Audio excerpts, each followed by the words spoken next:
Le scribe hébreu pose sa plume, les doigts encore tachés d'encre noire. Autour de lui, les rouleaux de parchemin craquent dans l'air sec de Jérusalem. Il vient de tracer un mot qui entra l'humanité pendant des millénaires. Astérisque astérisque naas astérisque astérisque. Serpent. Mais ce qu'il ne sait pas encore, c'est que ce simple mot de 4 lettres hébraïques cache un secret si profond, si troublant, que des siècles de théologiens préféreront l'ignorer plutôt que d'affronter ses implications vertigineuses. Car astérisque astérisque naas astérisque astérisque ne signifie pas seulement serpent. Dans les entrailles de la langue hébraïque ancienne, ce mot pulse avec des significations multiples qui défient tout ce qu'on vous a enseigné sur le récit de la Genèse. Astérisque astérisque naas astérisque astérisque peut signifier celui qui chuchote, celui qui enchante, celui qui divise, termes tous étroitement liés à la divination et à la quête de connaissances cachées. Le serpent du jardin d'Éden n'était peut-être pas un simple reptile tentateur, mais un porteur de sagesse interdite, un révélateur de vérité que l'ordre divin préférait garder secrète. Imaginez la scène, Ève se promène dans les allées parfumées du jardin, l'air chargé du parfum des grenadiers et des cédriers. Ses pieds nus foulent une herbe si douce qu'elle semble tissée de soie. Puis une voix s'élève, ni menaçante ni séductrice, mais curieuse, presque professorale. Dieu a-t-il vraiment dit que vous ne devez manger d'aucun arbre du jardin? Cette question, posée dans l'hébreu original, résonne avec la cadence d'un maître qui défie son élève à réfléchir plus profondément. Les civilisations mésopotamiennes, celles-là même qui entouraient les premiers Hébreux, révéraient les serpents comme symbole de sagesse divine. Le dieu Enki, souvent représenté avec des attributs serpentins, était le donneur de connaissances, celui qui transmettait aux humains les secrets que les autres divinités préféraient garder pour elles. En Égypte, l'Uraë, ce cobra royal qui ornait le front de Pharaon, symbolisait non pas le mal, mais la protection divine et l'autorité sacrée. Les Cananéens associaient les serpents à la guérison et à la transformation, comme le témoigne encore aujourd'hui le caducée médical avec ses 2 serpents entrelacés. Dans ce contexte culturel riche et complexe, le serpent de la Genèse prend une dimension radicalement différente. Loin d'être un agent du mal, il apparaît comme un intermédiaire entre les royaumes terrestres et divins, un passeur de frontières qui ose remettre en question l'ordre établi. Quand il s'adresse à Ève, il ne ment pas techniquement. Il révèle une vérité inconfortable, vous ne mourrez point. Mais Dieu sait que, le jour où vous en mangerez, vos yeux s'ouvriront, et vous serez comme des dieux, connaissant le bien et le mal. Chaque mot de cette prophétie se révèle exact. Adam et Ève ne tombent pas morts sur le champ. Leurs yeux s'ouvrent effectivement. Ils acquièrent la connaissance du bien et du mal. Et Dieu lui-même confirme cette transformation dans Genèse chapitre 3, verset 22. Voici, l'homme est devenu comme l'un de nous, pour la connaissance du bien et du mal. Le serpent avait dit la vérité. Mais alors, pourquoi cette créature a-t-elle été diabolisée à ce point? La réponse se trouve dans les couches d'interprétation qui se sont accumulées sur le texte original comme de la poussière sur un miroir ancien. Ce n'est qu'avec l'Apocalypse de Jean, rédigé des siècles après la Genèse, que le serpent est explicitement identifié à Satan, le grand dragon, le serpent ancien, appelé le diable et Satan. Cette association tardive a rétroactivement coloré notre compréhension du récit originel, masquant sa complexité troublante. Les rabbins du Talmud, ces géants de l'interprétation scripturaire, n'étaient pas dupes de cette simplification. Leur débat passionné révèle une compréhension beaucoup plus nuancée du serpent. Certains suggéraient qu'il n'était pas un animal ordinaire, mais une créature quasi humaine, dotée d'intelligence et capable de parole. D'autres y voyaient un être spirituel, peut-être même divin, chargé d'une mission cosmique.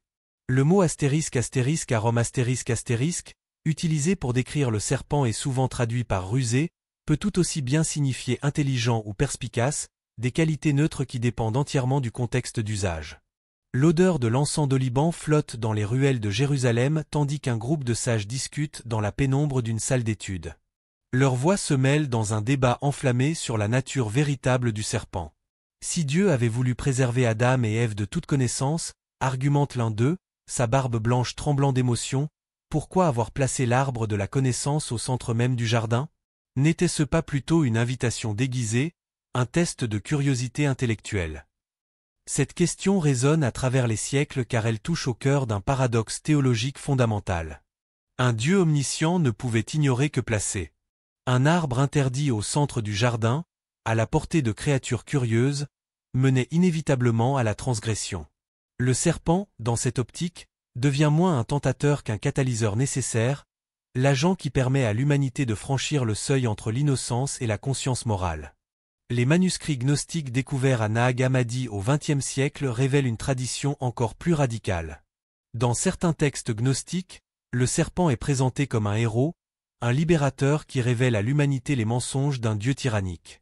Selon ces interprétations hérétiques, le dieu de la Genèse, qu'ils appellent le démiurge, cherchait à maintenir les humains dans l'ignorance. Le serpent, envoyé par la vraie divinité suprême, venait briser ces chaînes spirituelles. Ces textes furent naturellement condamnés par l'Église primitive, mais ils témoignent de la diversité d'interprétations qui entourait la figure serpentine dans l'Antiquité tardive. L'épopée de Gilgamech, ce joyau de la littérature mésopotamienne gravé sur tablette d'argile bien avant la rédaction de la Genèse, offre un parallèle saisissant. Gilgamech découvre une plante d'immortalité au fond des eaux primordiales, mais un serpent la lui dérobe pendant qu'il se baigne.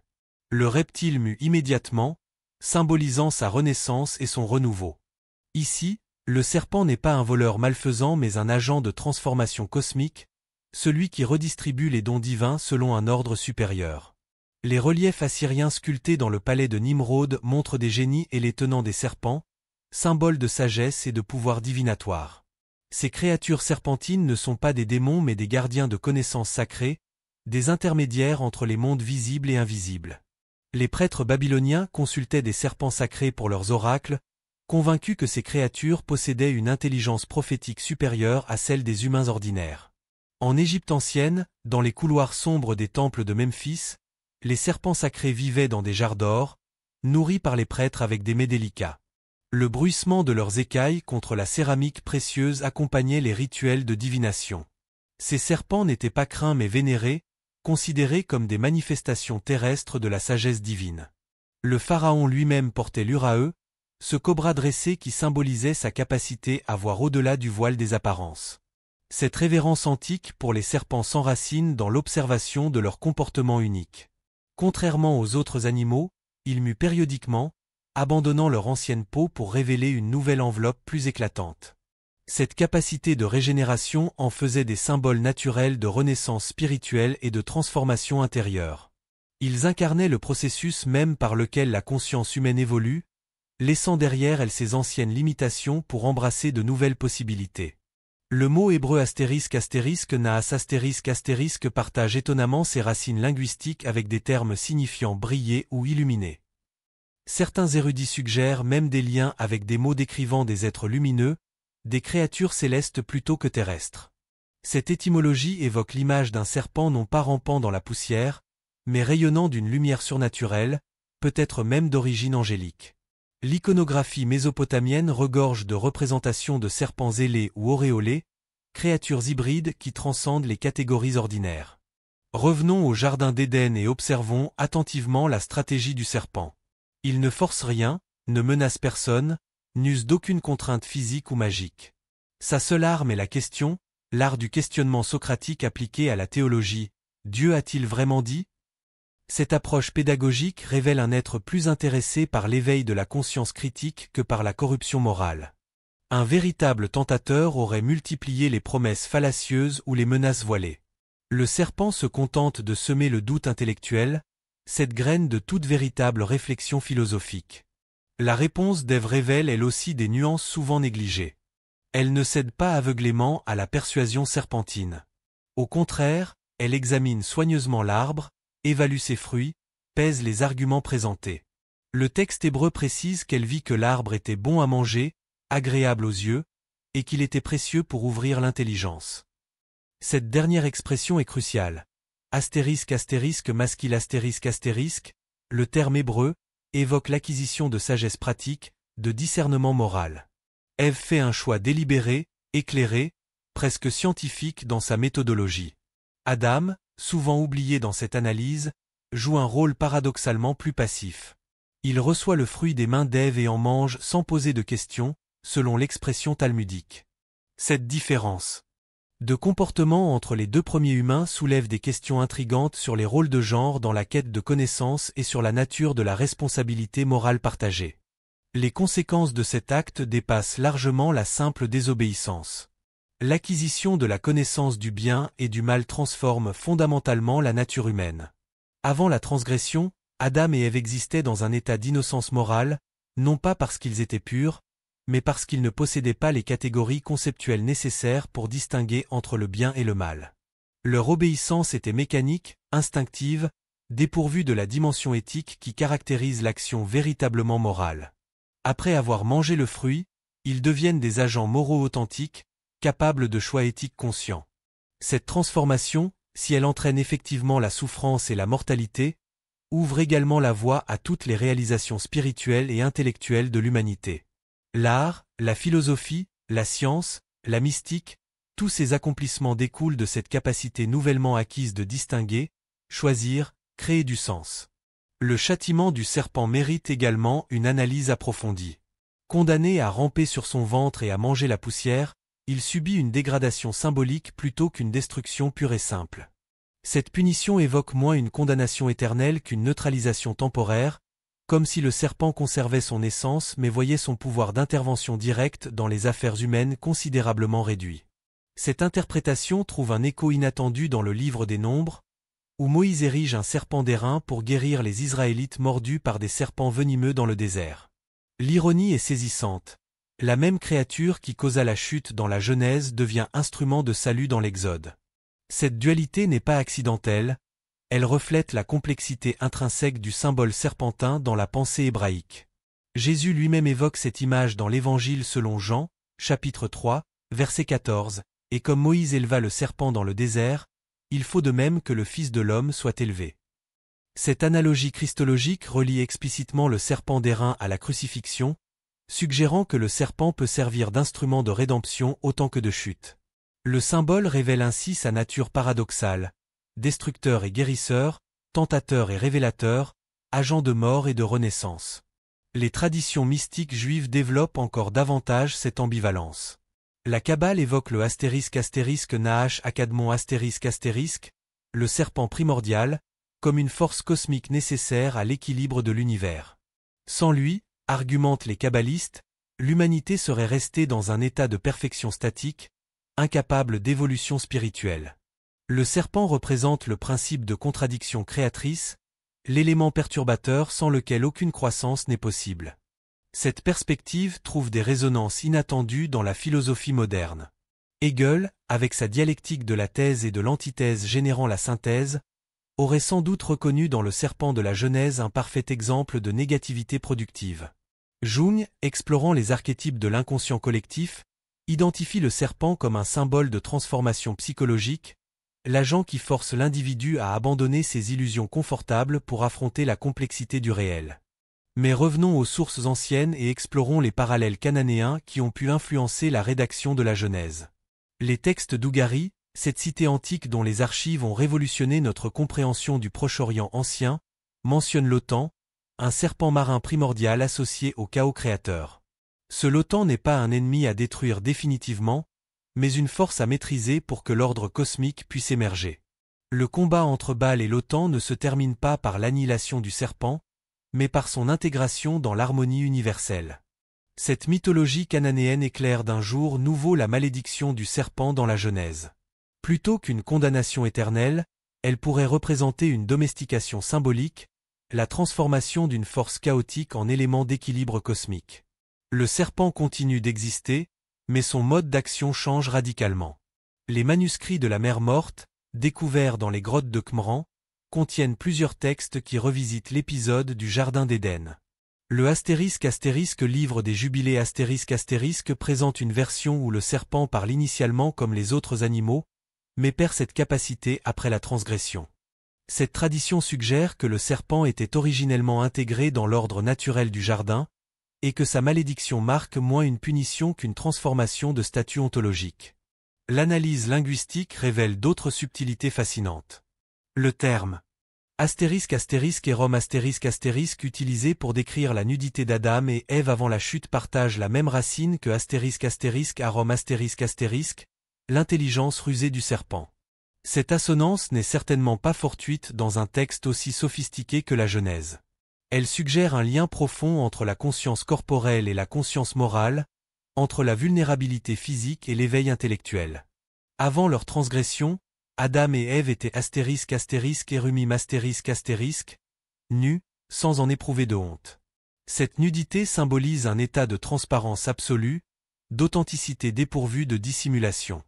Après avoir acquis la connaissance du bien et du mal, ils découvrent la pudeur, mais aussi la capacité de réflexion critique.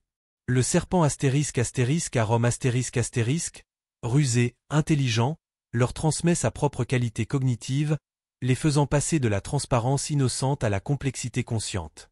Cette transformation s'accompagne d'une nouvelle relation au langage. Avant la chute, Adam nomme les animaux dans un acte de pure désignation, sans arrière-pensée ni subterfuge.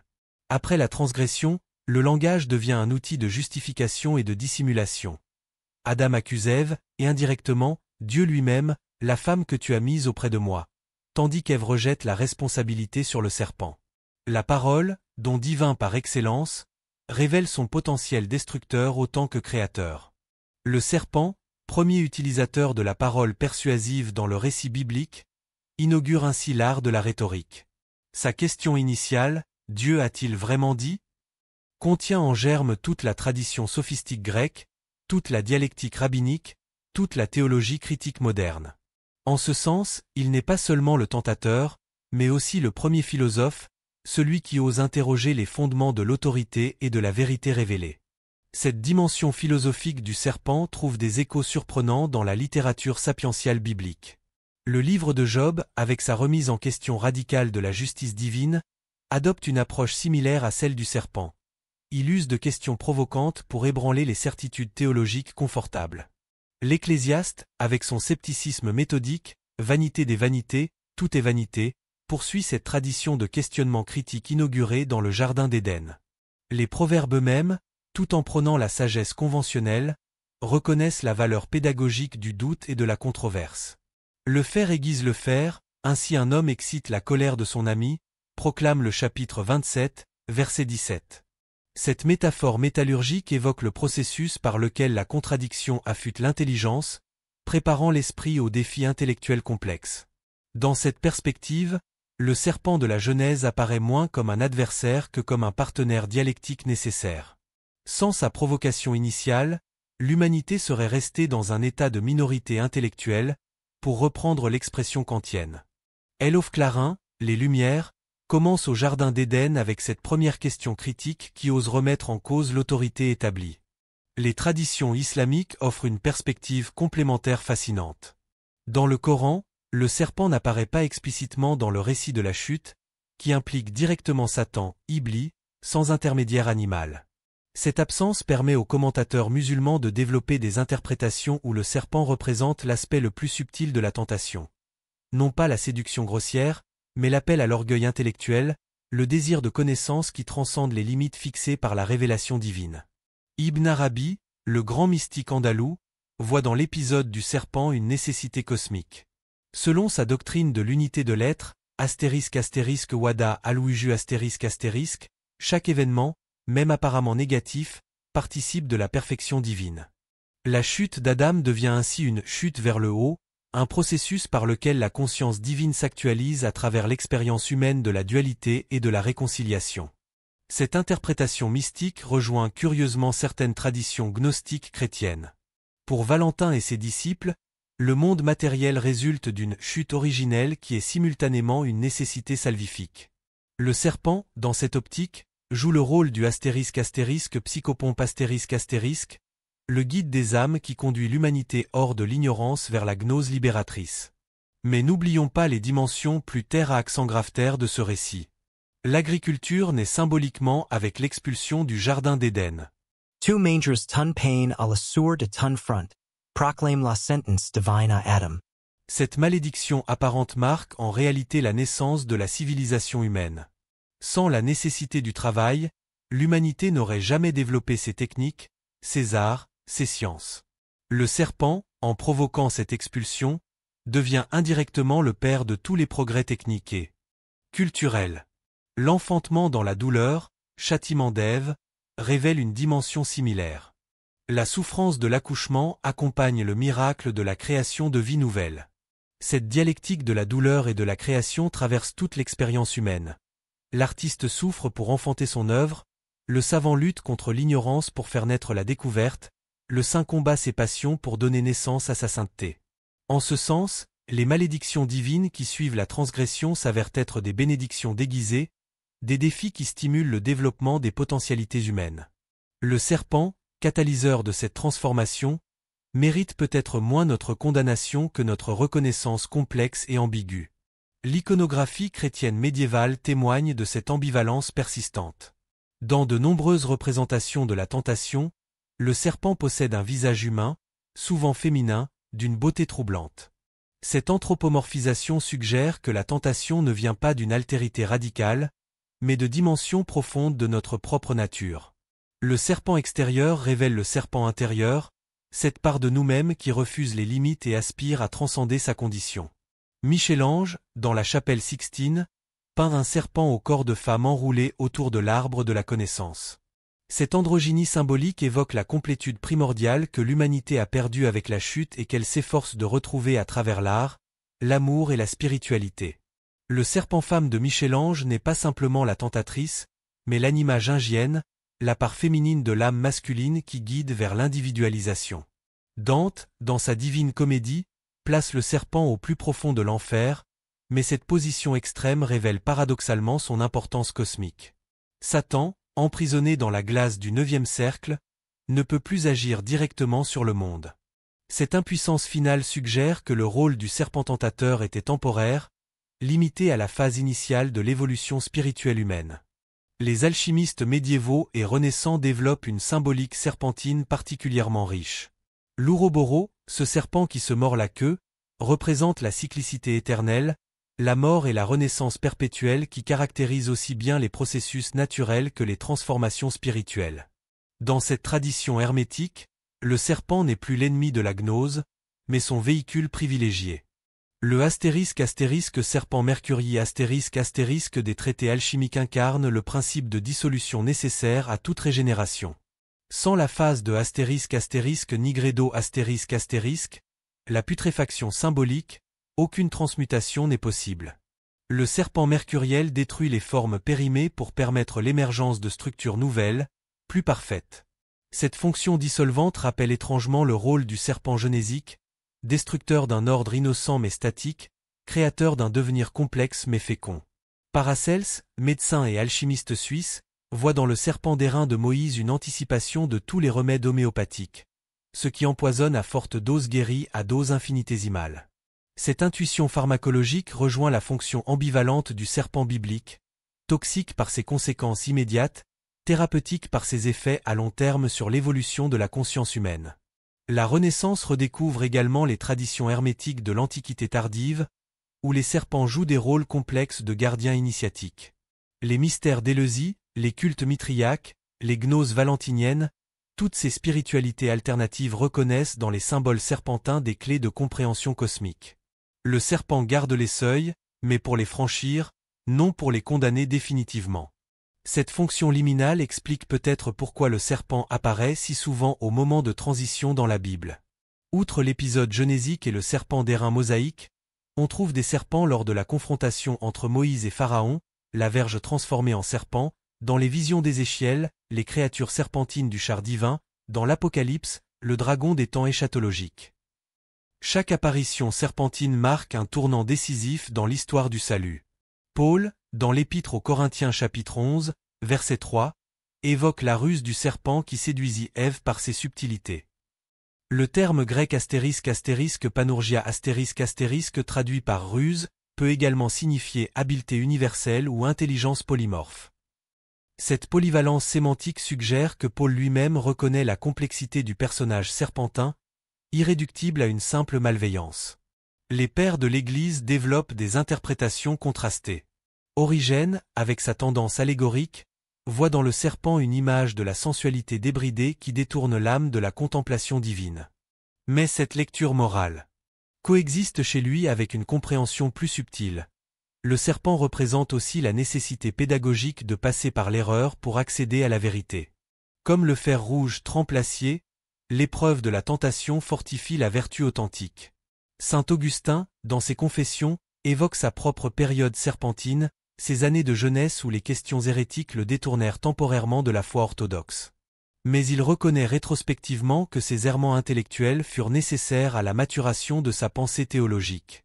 Sans les défis du manichéisme et du scepticisme académique, sa synthèse chrétienne n'aurait jamais atteint sa profondeur et sa solidité.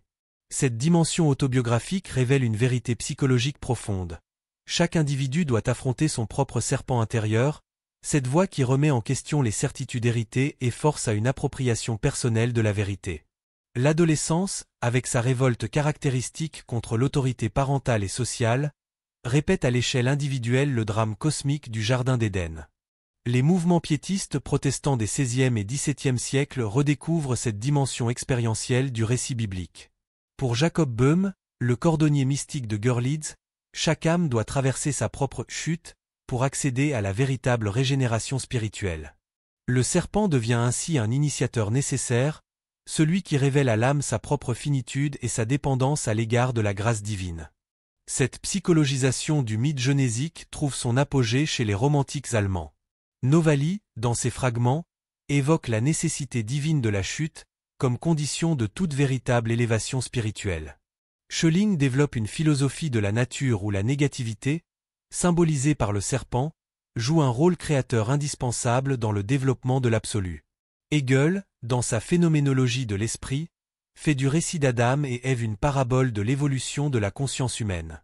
L'état édénique correspond à la conscience immédiate, non réfléchie, qui vit dans l'unité indifférenciée avec son environnement. L'intervention du serpent introduit la médiation réflexive, la capacité de se distancier de l'immédiat pour le comprendre conceptuellement. Cette chute dans la réflexion est douloureuse mais nécessaire. Elle seule permet l'accès au savoir véritable et à la liberté authentique. Kierkegaard, dans son concept de l'angoisse, analyse l'état psychologique d'Adam avant la transgression. Cette innocence primitive s'accompagne d'une angoisse fondamentale devant la possibilité du péché. Le serpent ne crée pas cette angoisse, il la révèle et lui donne un objet concret. En ce sens, il joue un rôle cathartique, permettant à la liberté humaine de s'actualiser à travers le choix, fût-il initialement mauvais. Cette tradition philosophique moderne rejoint curieusement certaines intuitions de la mystique juive. Le Baal Shem Tov, fondateur du hassidisme, enseigne que la descente précède l'élévation, * Yerida Letzorek Aliyah *. Toute progression spirituelle authentique passe par des phases d'apparente régression qui révèlent en fait des dimensions cachées de la personnalité. Le serpent symbolise ces forces apparemment négatives qui, correctement intégrées, deviennent des alliés de la croissance spirituelle. Rabbi Nahman de Bratslav développe cette intuition dans ses contes hassidiques, où les figures apparemment maléfiques se révèlent souvent être des guides déguisés. Le serpent de ces récits n'est jamais simplement destructeur. Il teste, défie, provoque, mais toujours dans une perspective ultimement constructive. Cette pédagogie paradoxale reflète la complexité de l'expérience spirituelle authentique, irréductible aux catégories morales simplistes. L'anthropologie moderne confirme cette universalité du symbole serpentin. Claude Lévi-Strauss, dans ses mythologiques, identifie le serpent comme un médiateur récurrent entre les oppositions cosmiques. Ciel et terre, vie et mort, culture et nature. Cette fonction médiatrice explique son ambivalence fondamentale. Ni totalement bénéfique ni totalement maléfique, il incarne la complexité irréductible du réel. Mircea Eliade, dans son traité d'histoire des religions, souligne que les serpents mythologiques sont rarement des ennemis à éliminer définitivement. Ils représentent plutôt des forces cosmiques à comprendre et à intégrer. Leur défaite apparente cache souvent une transformation, une sublimation qui préserve leur fonction essentielle sous une forme nouvelle. Joseph Campbell, dans son Héros aux 1000 visages, identifie le serpent comme l'une des figures archétypales du gardien du seuil. Tout héros mythologique doit affronter ce gardien pour accéder à un niveau supérieur de développement. Le combat n'a pas pour but la destruction du gardien, mais la démonstration de la capacité héroïque à transcender ses propres limitations. 7. Grille de lecture éclair d'un jour, nouveau l'épisode genésique. Adam et Ève ne sont pas de simples victimes d'une manipulation diabolique, mais des héros embryonnaires confrontés à leur premier défi initiatique. Leur échec apparent, la transgression, marque en réalité leur passage du statut d'innocent passif à celui d'agents moraux actifs. Carl Gustav Jung développe une analyse particulièrement pénétrante de cette dynamique archétypale. Dans sa psychologie analytique, le serpent représente l'aspect ombre de la personnalité, ces dimensions refoulées ou méconnues qui exercent une influence souterraine sur le comportement conscient. L'intégration de cette ombre, processus que Jung nomme individuation, exige une confrontation courageuse avec ses propres serpents intérieurs. Cette confrontation n'a rien d'une bataille manichéenne entre le bien et le mal. Elle vise plutôt une réconciliation créatrice entre les polarités psychiques, une synthèse qui enrichit la personnalité sans détruire sa cohérence. Le serpent intégré devient source de vitalité, de créativité, d'authenticité. Le serpent refoulé génère névrose, projection, fanatisme. Les rêves analysés par Jung confirment cette fonction intégratrice du symbole serpentin. Les patients qui rêvent de serpents traversent généralement des phases de transformation psychologique profonde. Le serpent onirique n'annonce pas nécessairement des catastrophes. Il signale plutôt l'émergence de contenus inconscients qui demandent à être reconnus et intégrés dans la conscience vigile. Cette dimension thérapeutique du serpent trouve des échos inattendus dans les traditions chamaniques mondiales. Le serpent à plumes des Aztèques, Quetzalcoatl, incarne la synthèse entre les instincts terrestres, le serpent, et les aspirations spirituelles, l'oiseau.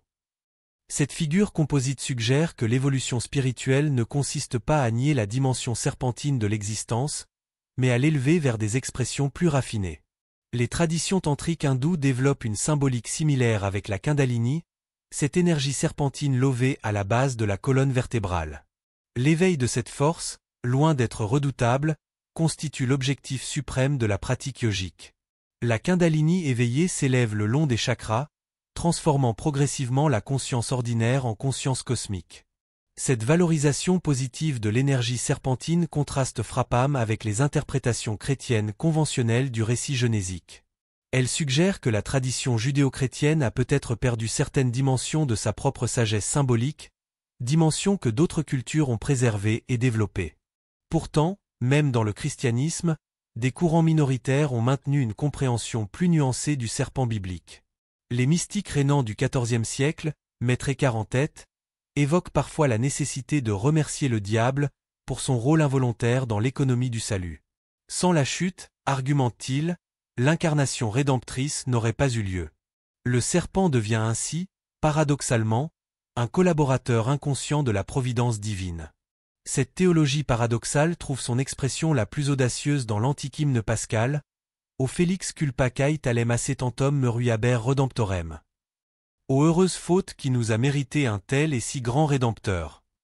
L'Église elle-même reconnaît ainsi, dans sa liturgie solennelle, la dimension providentiellement positive de la transgression originelle. Les théologiens de la libération contemporain actualisent cette intuition en soulignant que la prise de conscience critique, symbolisée par l'ouverture des yeux d'Adam et Ève, constitue le préalable nécessaire à toute libération authentique. Le serpent, dans cette optique, représente cette dimension subversive de l'Évangile qui démasque les oppressions et révèle les contradictions des systèmes établis. Gustavo Gutiérrez, dans sa théologie de la libération, évoque la fonction prophétique du doute qui permet aux opprimés de remettre en question les justifications théologiques de leur subordination.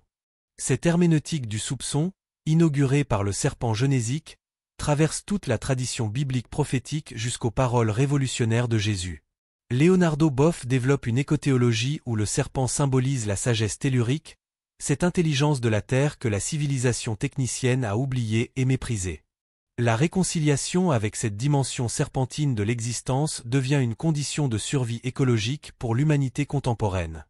Ces réinterprétations contemporaines révèlent la fécondité persistante du symbole serpentin. Loin d'être un archaïsme mythologique dépassé, le serpent de la Genèse continue de nourrir la réflexion théologique, philosophique et psychologique. Sa richesse sémantique résiste à toute réduction simpliste et invite sans cesse à des approfondissements nouveaux. En contemplant cette fresque multimillénaire d'interprétation serpentine, une évidence s'impose. Le récit de la Genèse ne livre pas tous ses secrets à une lecture superficielle. Comme ces parchemins anciens dont l'encre révèle des textes cachés sous l'éclairage ultraviolet, le texte biblique déploie des significations inattendues sous le regard des herméneutiques sophistiqués. Le serpent du jardin d'Éden échappe définitivement aux catégorisations morales simples. Ni pur démon ni pur bienfaiteur, il incarne cette complexité tragique de l'existence où le bien et le mal s'entremêlent inextricablement. Sa fonction narrative consiste moins à corrompre qu'à révéler, moins à détruire qu'à transformer, moins à condamner qu'à libérer. Cette libération, certes douloureuse et ambiguë, ouvre à l'humanité l'espace de sa véritable destinée. Devenir co-créatrice avec Dieu de l'histoire cosmique, non plus par obéissance aveugle mais par choix éclairé, non plus par innocence mais par sagesse durement acquise. Le serpent, premier professeur de l'université de la vie, mérite peut-être moins notre anathème que notre reconnaissance complexe et notre attention vigilante. Car en chacun de nous sommeille un serpent, cette voix qui interroge, qui doute, qui provoque. Cette voix n'est ni notre ennemi ni notre maîtresse, mais notre partenaire dialectique dans la grande aventure de la conscience. L'écouter sans s'y soumettre, la défier sans la nier, l'intégrer sans s'y identifier, tel est peut-être l'art de vivre que nous enseigne, depuis les commencements, le mystérieux serpent du jardin d'Éden. Dans votre propre jardin intérieur, quel serpent se cache sous les feuillages de vos certitudes? Quelle question dérangeante attend que vous ayez le courage de la formuler? Quelle connaissance interdite sollicite votre curiosité malgré ses dangers apparents? Et si ce serpent que vous redoutez était précisément le guide dont votre âme a besoin pour franchir le seuil de sa prochaine métamorphose? Ces questions, posées il y a des millénaires dans un jardin mythique, résonnent encore aujourd'hui dans les recoins les plus secrets de notre modernité. Elles nous rappellent que l'histoire du serpent n'est pas seulement un récit du passé, mais un miroir du présent et une prophétie de l'avenir. Car l'humanité continue de croître en mangeant aux arbres de la connaissance, et les serpents continuent de chuchoter leurs vérités troublantes à ceux qui ont des oreilles pour entendre. Merci de m'avoir accompagné dans cette exploration des profondeurs cachées de l'un des récits les plus énigmatiques de notre héritage spirituel. Si cette plongée dans les mystères du serpent biblique a éveillé votre curiosité pour d'autres secrets des Écritures, n'hésitez pas à vous abonner à Histoire biblique pour découvrir d'autres trésors enfouis dans les pages sacrées. Partagez vos réflexions dans les commentaires, quelle interprétation du serpent vous interpelle le plus? À bientôt pour de nouvelles aventures dans les territoires inexplorés de la sagesse ancestrale.